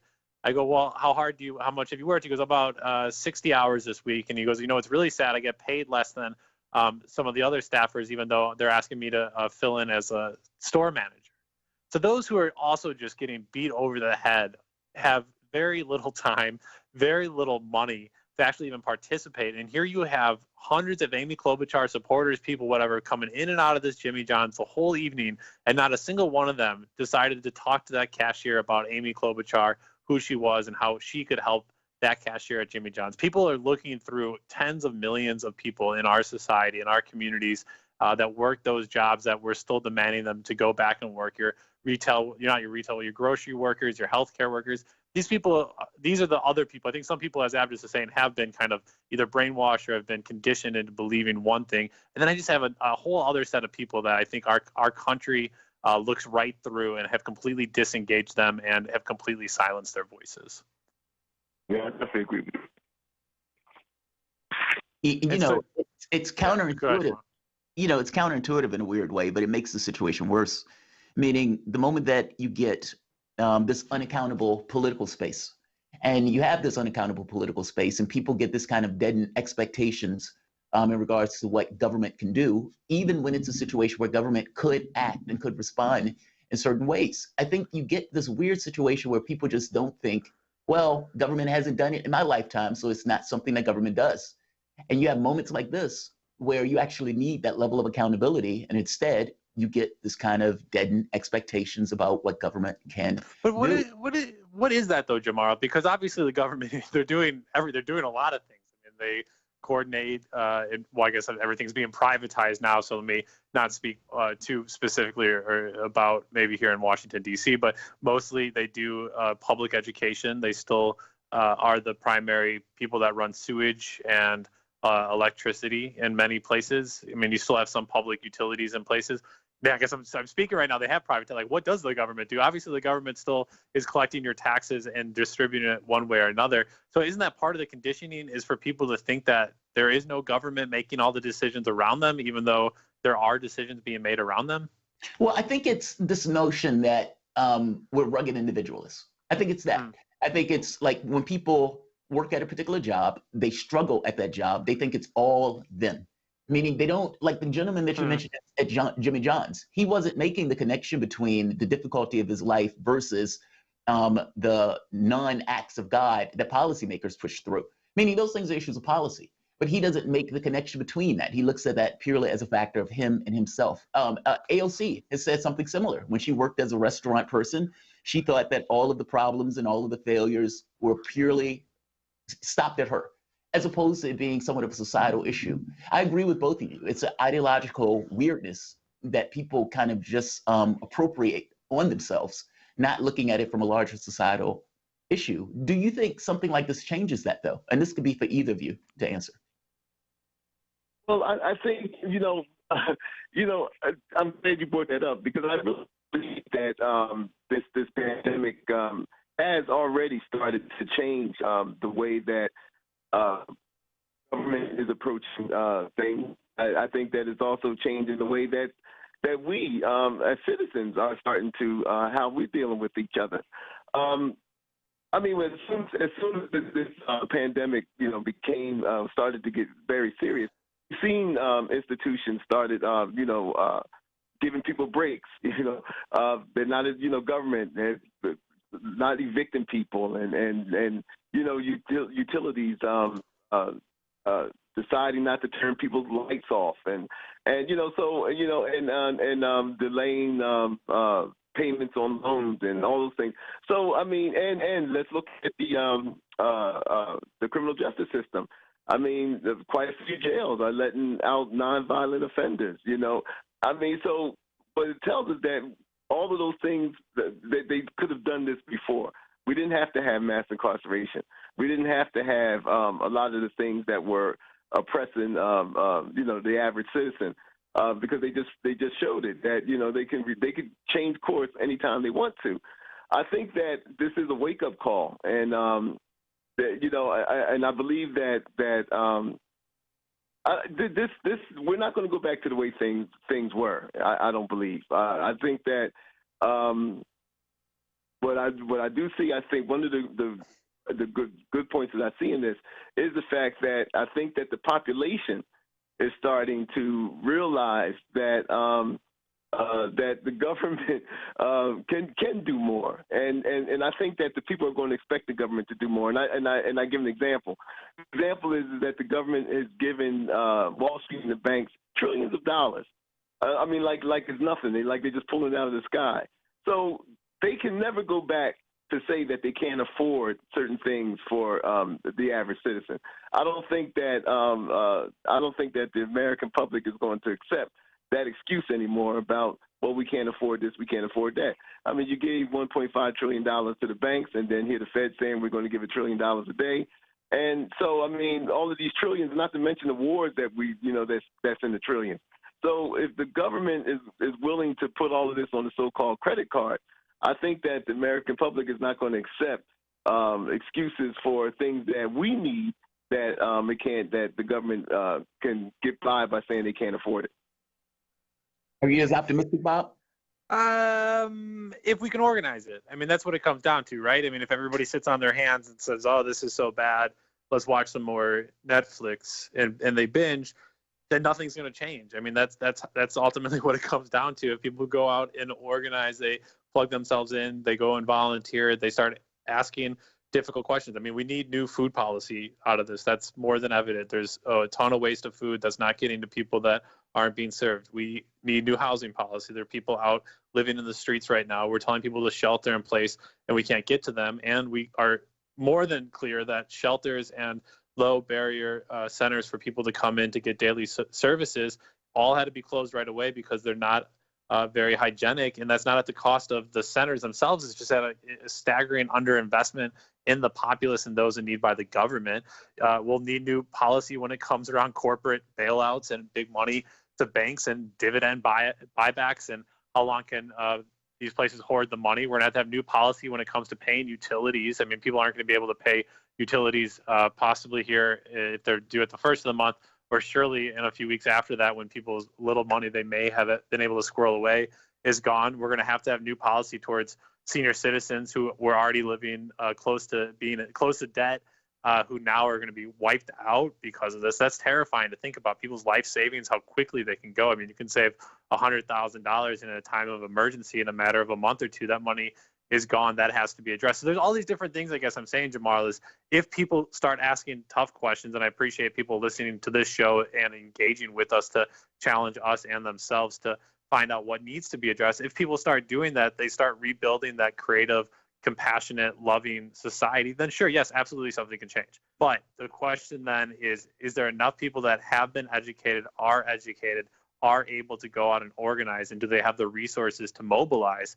That's where I'm not sure, and we'll really see that continue to play out. There are people responding right now. I can tell you that across the country, it's amazing seeing all of these mutual aid networks build up, but they have to grow, and more people have to turn to them and say, you know what, the government's not going to do it, and we have to start collectively doing it. Then you're fighting culture, and I think that's much, much harder. Yeah, I agree with you on that one. I mean, it really does come down to this kind of strange ideological choice that we need to make as a society. I mean, I guess the difficulty is always, how do you do it? Like, how do you make that leap? You know, when Jack Fresco, he works on the Venus Project, he makes this argument, well, he used to, of getting rid of cash. Basically, that cash is not a freeing aspect of the economy, it's actually a limiter, because you might have supplies, you might have equipment, you might have the homes, you might have all of these resources. But if you need a financial motive in order to get something done, then you're going to have a large swath of things that just don't get done. Well, let me ask you, Jamarl, you saw here the U.S. Fed has been exploring a potential for digital currency. I mean, you do wonder if the government, on the nefarious end, I always kind of forget, like, the government and the state are not neutral actors. They're probably saying, man, this is probably a time when people are saying, should we transform and move away? And the government's saying, well, we should also transform and go our other way. So it's not like it's some just static, non-moving fight and you can just go and grab the levers of power. The government and state are actively working against people, even though they're shown to be right, to basically continue to pull those levers of power and take good ideas like a digital currency. It's more like people are working against people. You know, it's like, it's like, you know, how Howard Zinn makes this argument that we've never been a United States, that each of us have our own identities and the things that we push for and incentives. It's like, you know, do you honestly believe that Obama's expectations and the things that he wants to accomplish are exactly the same as mine or other African Americans that are barely making ends meet? The answer is, of course, no. I mean, you have people with class interests, and that class interest gets expressed either in the party system or through oligarchs. That's kind of why I'm fascinated with this. Do you think that people's perspective of the stuff changes? Sometimes it takes chaos and tragedy in order to get people to switch their point of view. I think the point you make there, I think, is I'm glad you corrected that, kind of people versus people. Abdus, I was shocked to see when the Senate bill came out yesterday, it had done its basic distribution calculator for how much each state would get of financial support. And the District of Columbia, which is not a state, for those of you listening out there who don't know, is treated like a state usually because it actually pays more federal taxes than 22 states. And so the district, despite representation, gives a huge paycheck to the federal government. And when they did the calculator yesterday, they treated the United States as a territory, which gave it significantly, about a third of what Maryland and Virginia, just slightly over a third of what those two states next to them will receive. And one, let's just note the United States, yes, has territories, and that there are territories not within the 50, amongst the lower 48, that there's territories that the U.S. still has outside of that. But Abdus, when they went to do the press conference today, chairman of the board council, Phil Mendelson, basically says, this is ridiculous. How dare they give us money? No offense, give us less money than Wyoming and Idaho. And I'm saying, Phil Mendelson, why are you competing against the people of Wyoming and Idaho? Why are you pointing out we should have more than those people when these big corporations and banks are getting more than both of you guys at the end of the day? But yet you decide to pick a fight against other people. And so, Jamarl, what you're saying, we're not united, but at the same time, we constantly look to pick fights against other people and aren't looking at the nefarious actors within those systems, Abdus. And how do you redirect people to have the actual focus? Because so often the people with power will tell us the enemy's over there and never point to themselves. Right, and it's funny because that's the whole thing that's going on in this whole discourse. With this money, I'm glad you brought. It's like with the the so-called stimulus package that they're giving. Here you have Republicans who are upset that the average Joe is going to get $1,000. Oh wow. He gets that check, he's not going to want to go back to work, and I'm hearing people talk about how, again, how can the government afford to give us all, stimulus checks? I mean, to really fight against this indoctrination that we've been under for the last few decades, it's really difficult. And Bob, what you were saying about organizing and everything, that's what's going to have to be done. I mean, and Phil Mendelson, I mean, this guy, he's the one that organized, orchestrated who denied us our Democratic vote when we voted for, what was that, Initiative 77, I believe it was. Yeah. He main actor in denying our democratic rights. So, go figure. One of the interesting things associated with that you just mentioned, where Republicans were taking an issue because people is like, whoa, some of these poor people are going to get some cash. Maybe they're not going to want to go back to work because of, and you think to yourself, well, that's just called freedom, right? I mean, we have this weird argument that a person having a job and working 40, 50, 60 hours of the week is somehow indicative of freedom. The reality of it is, it's only freedom if you make it a free choice. Meaning if a person decides that, okay, yeah, I'm going to work at McDonald's, I'm not forced to do it because I'm going to go hungry or not have food, but I'm going to do it because I want to do it. Like, there's a difference in regards to what we consider freedom in our society versus real ideas of freedom. Like, that's why I think I like this. I mean, even for the UBI concept, do you think that they would have went with the idea of a UBI if that wasn't something that was being argued in the Democratic primary? No, I don't think so. I'm fascinated by that, right? Because the UBI was something that only just now came up in our discourse. And it seemed like that was one of the first things that the Republican Party went to deal with this issue. Ted? Yeah. I think Richard Nixon, obviously, I think the idea has been around for a long time. Richard Nixon, basic income plan, kind of the same idea. So I don't know if you're trying to say if Andrew Yang hadn't brought it up, would it have been floated? But clearly, even if you have a good idea that people support, be shot down by others there, Jamarl. So even good ideas that are the most practical ideas don't get very far on the Hill. Which is weird, right? You would think, because they're making a false argument right now. The Republican Party and Trump has gone with this argument that, well, we got to get people back to work in order to get the economy up and running. Well, it is true that you do need to get people back up to work, but it's also you need to keep those people safe. And if you were able to react to this appropriately and you were able to knock down the yield curve in regards to the number of people and the number of cases, everything else, you might have had people out of work for maybe 2 months, in which case they could have went back to work, as opposed to the way we're doing it now, which is haphazard. That's going to extend the amount of time within the illness. Do you think that the public really is at some point going to blame Trump and the Republicans for any kind of issues with this, Ted? Fabulous. Well, I feel like it could be if, depending how this winds up going. If somehow this stimulus bill and goes through, maybe people could be bought off for the $1,000 check or $2,000 check or more. But for the most part, I think it depends on how this goes. If they bungle this, I think that they could pay a price for it. The Republicans and Trump could pay a price for it. Yeah, I think it's not. I think this is going to hurt Trump a lot, especially. We keep saying that, and it's as long as the Democratic frontrunner can articulate why they should blame Donald Trump. And then I remember Joe Biden and articulating sentences does not go well together. And I'm like, oh my God. Yeah, that's not a strong suit. And if people aren't terrified right now about this money grab, give the guy 4 more years of stimulus package after stimulus package after stimulus package, because he's just going to need to constantly be flooding the markets if this is the strategy with more and more money. It gives him 4 more years, which is terrifying. But I think of somebody like my mom who is she'll vote Democrat, and that's where she stands, and she does not consider herself a Republican, and it doesn't agree with anything Donald Trump has, but she has siblings that are Donald Trump supporters, and she'll have conversations with them, and it's more about listening and exploration of why can you vote for those people. And she's a very respectful, here to learn and listen to you kind of person. And now to me, she's expressing kind of this first time of like, that's wrong. He really messed up. That's really something beyond I could ever have imagined.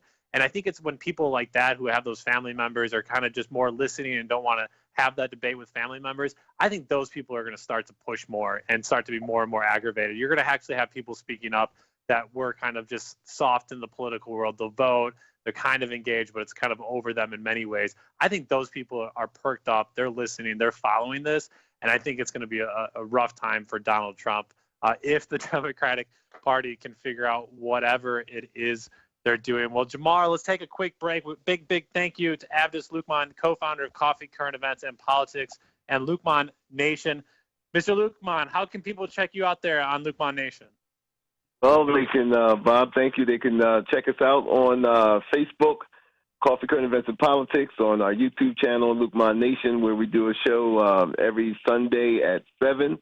And check us out on Twitter, Instagram, and all those other wonderful spots. Very good. And the other half of Lukman Nation, Jackie Lukman, you can catch her here on Radio Sputnik daily from 2 to 4 p.m. Eastern Standard Time. You're listening on 105.5 FM by any means necessary. We'll be right after our show. You're listening to Political Misfits live in Washington, D.C. We're back after this.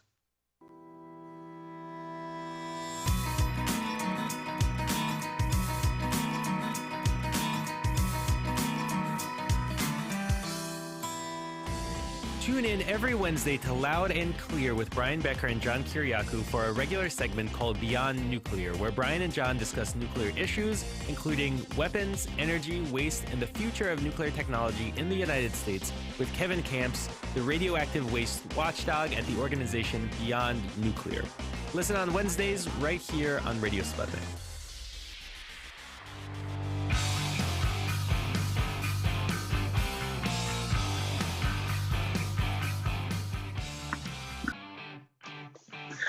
Welcome back to Political Misfits on Radio Sputnik, where we bring you news, politics, and culture without the red and blue treatment. Jamarl, it's time for our weekly Thursday segment. Trends with Benefits, where we talk about what trends are your friends and which trends you want to avoid. Big shout out to Wyatt Reed, producer of By Any Means Necessary, with, I think, the best named weekly segment that we have here on Political Misfits tomorrow. It totally is. It totally is. You know, it's curious. One of those trends, Tinder. How does that work now? Like, and not just the reason why I'm thinking of it in these terms, because it's called trends with benefits, like friends with benefits. That's what I think it is going. Yeah. What are people doing now in regards to getting their physical needs met? Like, how is that working? I mean, it seems unsafe to kind of pull it off. Or even hanging out in clubs and nightclubs and bars, like all of that stuff just seems off the table now. Yeah, I mean, you mentioned Tinder there. Every few swipes, as reports here, every few swipes, they remind you to continue to have fun, but also remind you to carry hand sanitizer and maintain social distance. There's also the queer-focused app Lex, which has been reminding people to wash their hands and suggesting ways to keep busy and connected. And OkCupid has actually added a question to their questionnaire that you fill out when you're on the site. And it says, does coronavirus affect your dating life? So yeah, it's going to be a lot of built up sexual repression here. Oh, tension, there you go. I mean, yeah, it's going to have to have like a national sex day or something to relieve all of that sexual stress throughout society when this thing's over, because a lot of people are pent up at home. I know there's a lot of people with very close quarters with other people. And the stresses. But Jamal, we wanted to talk a little bit with our other trends here in the times of the coronavirus. Some really awful trends just to start with. I know we had been talking a lot. I still can't get over what these senators had done, selling off stocks after they had some inside information. When they had the information to the public, this is government information. It's we the people, it's our people. These senators took information that was meant for all of us, took it, put it in their pocket, didn't tell us anything, and they walked and sold off their money. The worst was Kelly Loeffler, the Republican from Georgia, Jamarl. Her husband, the chairman of the New York Stock Exchange, the two of them she sold off $355,000 in stock from January 24th through the 31st, and her husband, New York Stock Exchange, had $890,000 in stock from February 5th to 14th.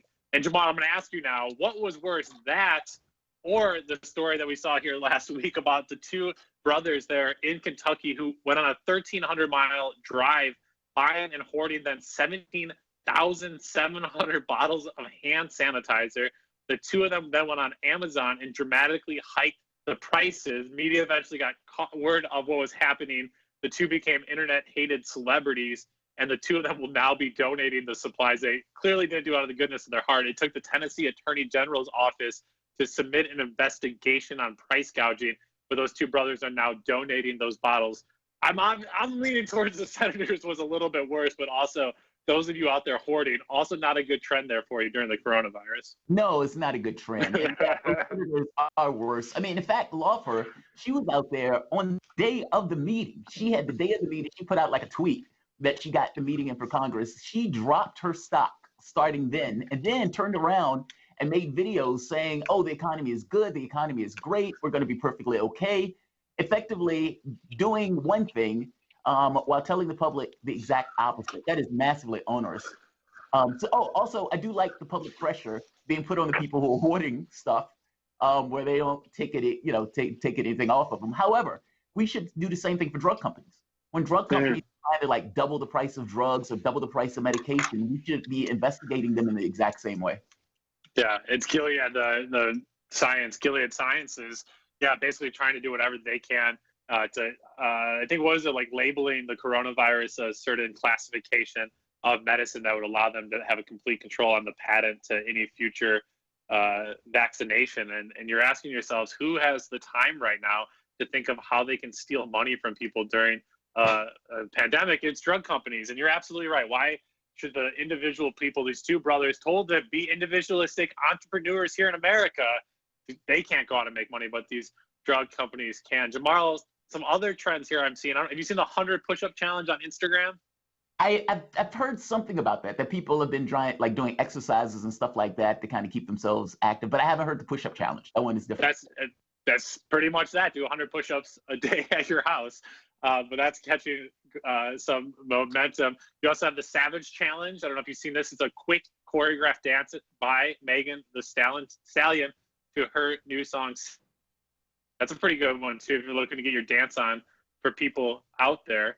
And then the other big trend we've seen, and a shout out to all my friends out there, the freelancers and the artists of the world doing DJ sets around the world. But one friend pointed out that they keep on trying to do DJ sets to raise some money for themselves, to entertain and communicate with the people. And Facebook continues to shut them down because they're using music that they don't have the copyrights to. And so even at a time when people need help, when they're basically just functioning their normal job on the internet, they're stuck on platforms like Facebook. And maybe this is where you can have that conversation around the nationalization or making Facebook a public utility, that people could actually go on there and not be restricted from this corporation, basically just trying to limit their liabilities.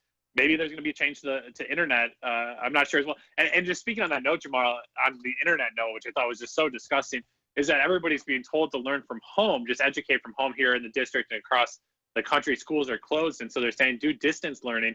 Well, there's a lot of kids out there who don't have tablets, they don't have computers, and a lot of people that still don't. I know it's crazy, it's 2020, but yeah, some people don't have internet because of costs are prohibitive, and they don't have access to that technology. And you live in a city like Washington, D.C., and we don't have wireless free internet everywhere. You have it in some places on the trains now, but when I was in Macau, Jamarl, in a country like that, they have wireless free internet everywhere. The United States could easily afford it, especially here in the district. And so again, you're seeing more of these kind of breakpoints and places of absurdity that young kids that aren't able to go to school don't have the internet. I couldn't imagine. Macau, that's the casino in China, right? Yes, the former French colony in China there. Okay, that's what I thought. There was yeah, well, that's funny that my reference for it is it's a Chinese casino. Yeah. Yeah. It feels a lot like that. It's like an intersection between like India, China, like these major countries, and so the casino was this kind of big deal there because of the number of people who came from around the world. That's the only reason I remember it in that context. Yeah, but we're going to have a lot of adjustments, let's say it that way, that are going to have to be made over the next 2 or 3 months. Look, we've been stuck in the office. I mean, stuck here. And there's a certain amount of cabin fever and everything else that kind of kicks in associated with it.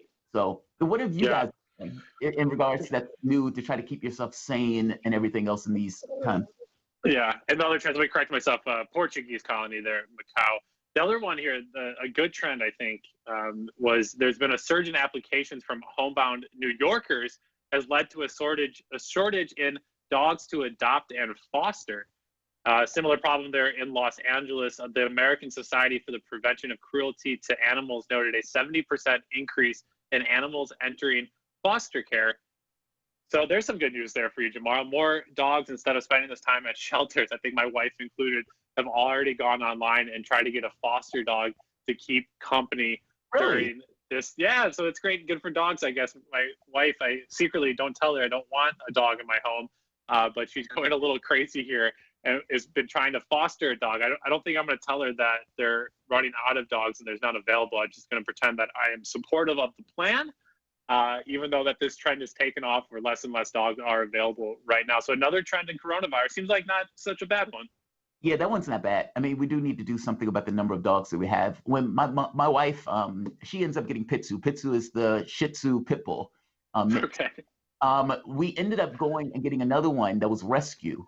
And, you know, the overwhelming majority of the dogs at the SPCA were pit bulls. The people would get them, and then they would bring them back after not wanting to keep them. And so you had this just major number of dogs there. And so if there's more people picking up dogs, even better. I just hope they take care of them. 202-521-1320. You listen to Political Misfits live in Washington, D.C. I'm Bob Schleheber here with Jamarl Thomas. 202-521-1320. Yeah, I mean, Jamarl, I guess it's still, for me, it's hard to really kind of grasp the moment we're in. You know, right now, I live a very privileged life. I am okay right now. My world isn't turned upside down like so many people that are just around me, my neighbors, other people in the community. So it's really kind of hard to tell what trends will emerge from this and what parts of society will dramatically change. Obviously, we're going to see whatever it means to have big banks and corporations have even more control of society. That trend is happening right now. But where do people fight back, Jamarl? I don't know if it We rethink how we deliver food to people, how we provide essential services to people.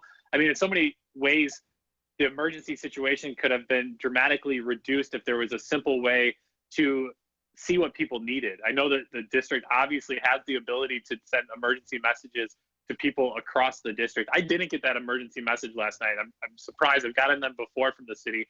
I do think Muriel Bowser has no love for me, so maybe she kept me off that listing last night. It is encouraging me to go out wherever I can find the virus after all I've shared with her in public over the years. But Jamarl, I mean, other things, I mean, like, where are those drone Amazon delivery vehicles that we were told about years ago? I mean, isn't the time now for more drones to be doing home-to-home deliveries? They can't catch viruses. Are there any places you're seeing there to be trends? So one of the trends I think we have has to do with callers. And one of the callers that is here now, called FG, you like to pivot, FG, how's it going? Hello, caller. Hey, can you hear me? Yeah. Hey, what's up, man? How's it going? Caller? Hello. What's going on today? What's the topic? Hey, you can hear me. Oh, okay. Well, I was calling in because I was doing some research last night. I'm disabled myself, disabled veteran, and I was hearing that, you know, possibly disabled people aren't going to be receiving a stimulus check. So I did some research. Now, the only thing I could find was going back to 2007, 2008 during the financial collapse. And what I found was found an article that said you should file, like, even if you're on SSI, you can file and claim that as income. It won't count against you, but you're actually filing with the IRS, and you would, you know, possibly potentially receive a stimulus check based off of that. Well, you should. I mean, as far as my understanding, the Republicans wanted to have this kind of regressive payout, where if you weren't necessarily making any money or you weren't contributing to the tax base, you were only going to get like $600. Right now, they changed that. Now, people who collect Social Security or who collect SSI, depending on their age, they pay into it, meaning you still pay taxes on that if you're, let's say, under a certain age. So you're still contributing to the tax base to some degree. So I don't necessarily know why they would be excluded. I actually do think they're still going to be included as the people who are getting their checks. Okay. Yeah, you know, that's why I wanted to call in, because some people might not be aware of that. So if you got an uncle, an aunt, or whoever in your family or friends, tell them to see if they can file. That way, you know what I'm saying, that might give them a better chance of getting a check. Yeah, FG, thank you so much for the call. Yeah, I mean, there's states that are available now that you can start getting some of those unemployment insurances. Yeah, I mean, Jamarl, it's going to be undocumented people that have no access to this money. It's going to be people that don't have access to technology. I mean, I tried to get on years ago when I was doing full-time organizing to try to get on Medicare here in the district and get any government support. And I'm somebody who has a computer. I was somebody that chose to be unemployed. I wasn't employed. I was working full-time organizing, which is a full-time job. Shout out to all my organizers out there. But to navigate some of these systems, to get certain paperwork, and I know I understand that the government is saying they're going to do whatever they can to make these processes as easy as possible. It's just not that easy at the end of the day. I mean, you have to have quite a bit of records and information to be able to navigate these processes on a good day. And now you have people teleworking. You don't have people in the office. I know probably telework for a lot of people is making their jobs more efficient, that they don't have to transport themselves tomorrow. But at the end of the day, when people aren't able to meet face to face and work through some of these details, you're just going to have a mess of a process where a lot of people are going to get some support downstream, but there's going to be more people that don't. Yeah, not to mention people who don't have like the length of time it's going to take to get the checks out. Like all of that stuff comes into play, especially if you don't have a bank account, you know, so it's a big deal. With us, we have the awesome producer, Michelle Whitty, standing by. Michelle, what's going on? How are you doing today? Hi, I'm okay. How are you? I'm doing okay. Are you healthy, happy, all the good stuff? I'm going to say medium to all of that. Well, Michelle Whitty, we brought you on. You have a story here as we pivot away from our weekly Trends with Benefits segment. Maybe Joe Biden here, preview, was looking for a friend with benefits. Tell us a little bit more about this story, Michelle Whitty, that you brought to our attention today. Yeah, there was a bombshell allegation of sexual assault that could force hiding Joe Biden out of his bunker.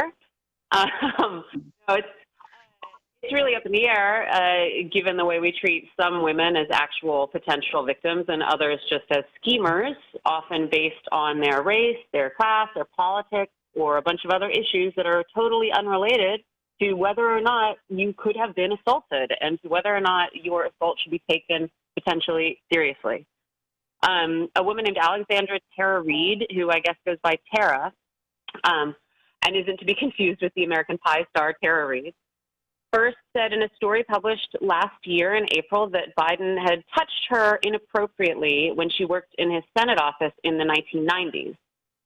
In that interview, she said that he put his hand on her shoulder and he'd run his finger up her neck.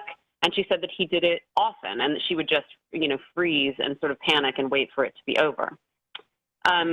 She alleged that he had wanted her to serve drinks at an event he was planning, and she heard later that it was because he liked her legs. And when she turned that down, her role in his office was reduced. She said that she eventually went to the Senate Personnel Office to talk about the problems she was having, and that it got back to Biden, and she was further alienated and ostracized, not only from his office, but eventually from all of Capitol Hill. She said she couldn't find another job, and she eventually quit. The Nevada Union, which is the paper that published this story first last year, said that it had corroborated her account with a friend of hers who recalled being told this story at the time.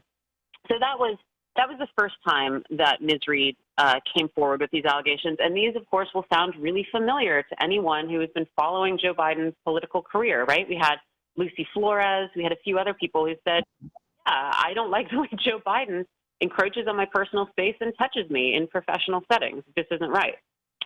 And it's known for, he's known for that. I mean, like, this isn't, like, even in that case, they downplayed that story. I mean, they attacked her directly for putting that story out, but they also, like, there was some women's organization that squashed the story, right? Or helped try to bury it. Well, wait, so what happened was that was the story that came out last year. And, it sort of went along with all this other stuff. Or, Biden came out last year and made some statement that was, I don't think I've ever done anything wrong, but obviously people are sort of telling me differently, so I'm going to, do some introspection or whatever, but I love women. Did you see that Lady Gaga video he ever did?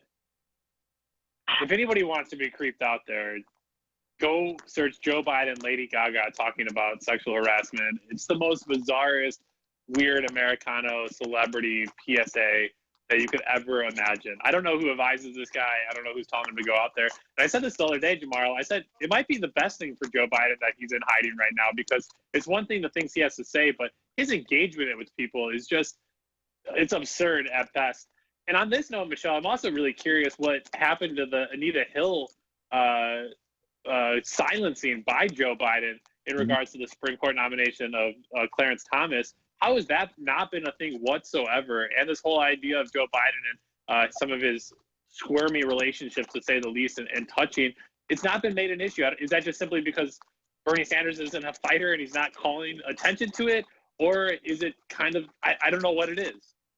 Bob, I'm going to answer your question, then I'm going to finish the story that I'm telling you. First, I'm going to say... Excuse me.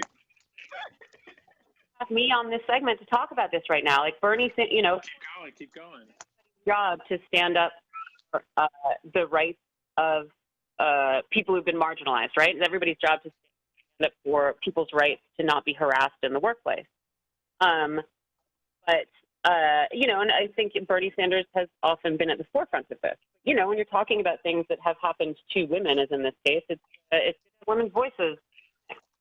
So the big story today, so that was last year, right? When Ms. Reid described what we now see as sort of common encroachment by Joe Biden into personal spaces.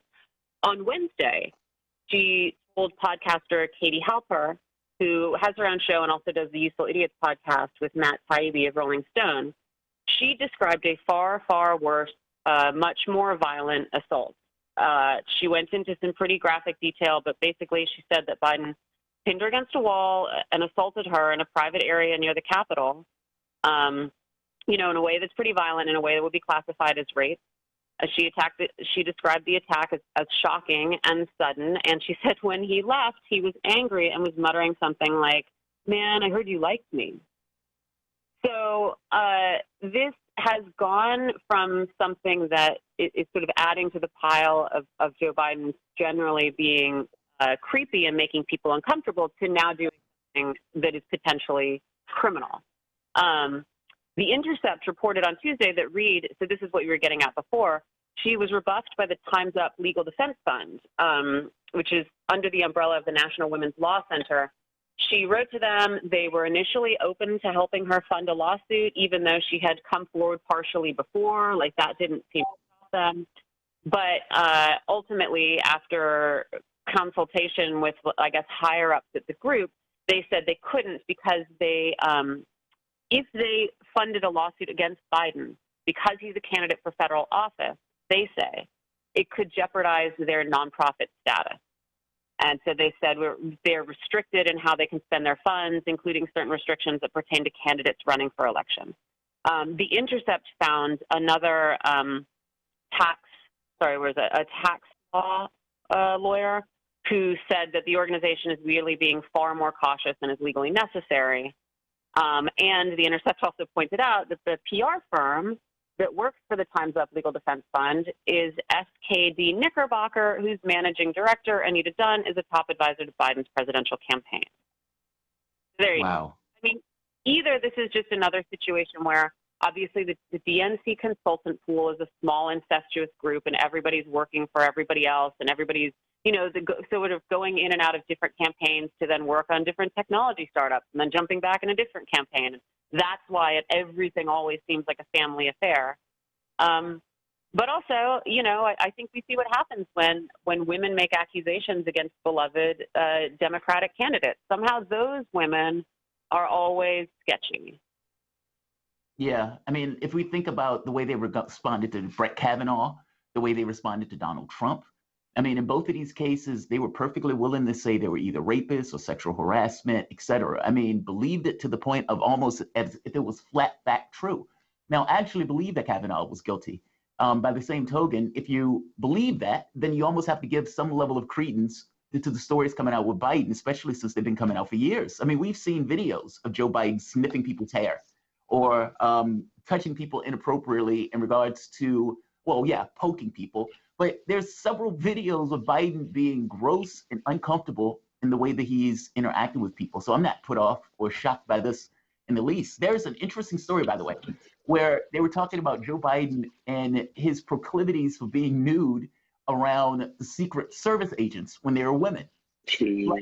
Yeah, this was a really creepy story that came out of people talking behind the scenes that Biden, when there would be women for Secret Service that were supposed to be guarding him and his wife wasn't around, he'd go skinny dipping and whatnot. So, yeah, they need to bring this up, definitely. I think something that happens and that trips people up too is that I don't think that it's not our role as like consumers of news or people who are not directly involved in either these accusations or any investigation into them. Like, we need to decide or not. I think people sort of think, oh no, it's like I've got to form an opinion and I've got to that is what really matters. It doesn't matter. Like, to me, believe women means you take every accusation seriously and you investigate it seriously. And it doesn't mean we have to act as though like women are a special category of people who are perfectly honest all the time and must stay atop a pedestal, right? I think that is crap. I don't think that helps anyone. So I don't need to decide if I think that necessarily that Tara Reid is telling the truth in order to follow what we are being urged to do, which is to trust women and believe women. What I think needs to happen is that the political party that Joe Biden represents takes her accusation seriously and treats it as it would an accusation against any other sort of low-level staffer, and that any relevant law enforcement agencies or legal bodies take it seriously and investigate it seriously, and then tell us what you found. But I think we see often, some women are written off because we don't like their politics or we disagree with the way they present themselves, or they like a candidate that we don't like. Like early on last year, after Ms. Reed made these first accusations, a couple of sort of regular Sanders basher hit up a Medium post by Reed where she was praising the Russian president. And it's like, okay, but does that mean that it's impossible that she could have been assaulted? No, it's irrelevant. Well, I mean, if she was praising Vladimir Putin, she clearly was just lying about the assault. I'm joking. I'm joking. But yeah, of course, it's lunacy. I mean, just because the woman might have given some kind of political disposition doesn't necessarily mean that it's like because she gave this political disposition, she's all of a sudden barred from being assaulted. That's nonsense. Do you think that there are going to be any consequences for Joe Biden with the story coming out? I mean, I don't know how. I mean, Halper carried the story, but I don't know how far beyond Halper the story went. So do you think this is going to be something where he's going to be investigated for? I mean, I don't know. The things that she is accusing him of happened in 1993. So, I don't know off the top of my head what the statute of limitations might be, if one applies, like what the different state rules for are. But I just think, what you can sort of see in the reaction on Twitter is that people are turning out to defend Team Democrat. You know what I mean? Where, again, we've talked about this before, it's this weird mindset where we're all on a team and everyone on the team is good because the team is good. It's this weird tautology that prevents you from ever doing any introspection into whether your actions are actually achieving the things that you say you want to achieve, Because I think if they did, they'd find that they were actually working against a lot of these things, working against better protections for poor people in this country, and working against a consistently applied gravity to sexual assault and harassment in the workplace, right? But picking and choosing who we decide is potentially a real, quote unquote, real victim or not doesn't do anybody any good, even if the threat is against Democrats. Well, yeah, I mean, I think of somebody like Al Franken right now who's saying, "Wait a second, why was I the guy on the Democratic side to get thrown under the bus?" Yeah, a mess of a situation. For me, I think he just stays out of the limelight as long as he can, and then another story like this goes away. But if that guy gets into office, I mean, the Republicans have already made it clear that the Burisma case in Ukraine, an impeachment is waiting for him. He better hope if Joe Biden gets back into office, he has the Senate majority there. Otherwise, that government is going to be in trouble from day one. They're already going to be in trouble with Joe Biden to the head.